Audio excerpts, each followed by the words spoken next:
Place G უძრავი ქონების პორტალი, როცა შედეგი გჭირდება. მას შემდეგ რაც კრიმინალებივით გაჩხეკილმა ჟურნალისტებმა შუშის უცნაური ბანერებითა და კონსტრუქციებით გაფორმებულ დარბაზში შეაღწიეს, სათანადო რაოდენობის არც კამი აღმოჩნდა და არც ორგანიზებულობით კმაყოფილება შემჩნევია ვინმეს. 2 საათიანი ლოდინით დაქანცულმა ჟურნალისტებმა პრესკონფერენციის დაწყების იმედით საკუთარ მოპოვებულ ადგილებს მიაშურეს, მაგრამ პრესკონფერენციის მაგივრად მაყურებელი ჩვეულებრივი უნიჭოდ დადგმული საცირკო ნომრების თვითმხილველი გახდა.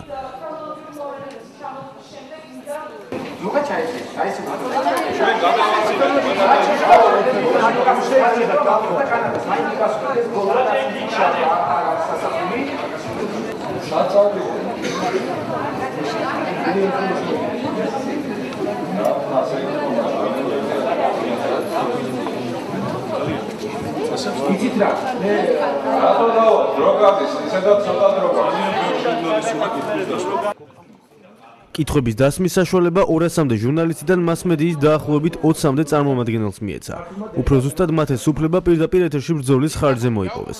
მიუხედავად იმისა, რომ პრესკონფერენციას რამდენიმე მოდერატორი ჰყავდა, ისინი პიროვნული ინტერესების დაცვით მიკროფონს თავისივე ინიციატივით აწვდიდნენ სასურველ კანდიდატებს.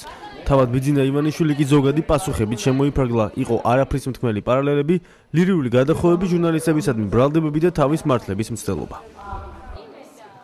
პირველი სანამ დაიწყებოდა პრესკონფერენცია და სანამ ჩვენ შევიდოდით იმ ადგილას, სადაც ტარდებოდა პრესკონფერენცია, ჩვენ ჟურნალისტებმა, ყველა ამ დასწრე ჟურნალისტებმა გავიარეთ შემოწმების უპრეცედენტო ნორმები, რაც არ ხდება არსად არც ერთ სამიზე.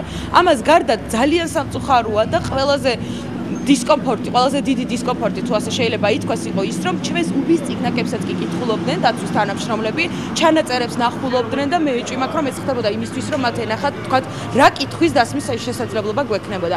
იმის გამო, რომ საზოგადოებრივი მაუწყების პირდაპირ ეთერში გადაიცემოდა ეს პრესკონფერენცია, ჩვენ მოგვეცა შესაძლებლობა, რომ პირველებს დაგვესვა ეს კითხვა.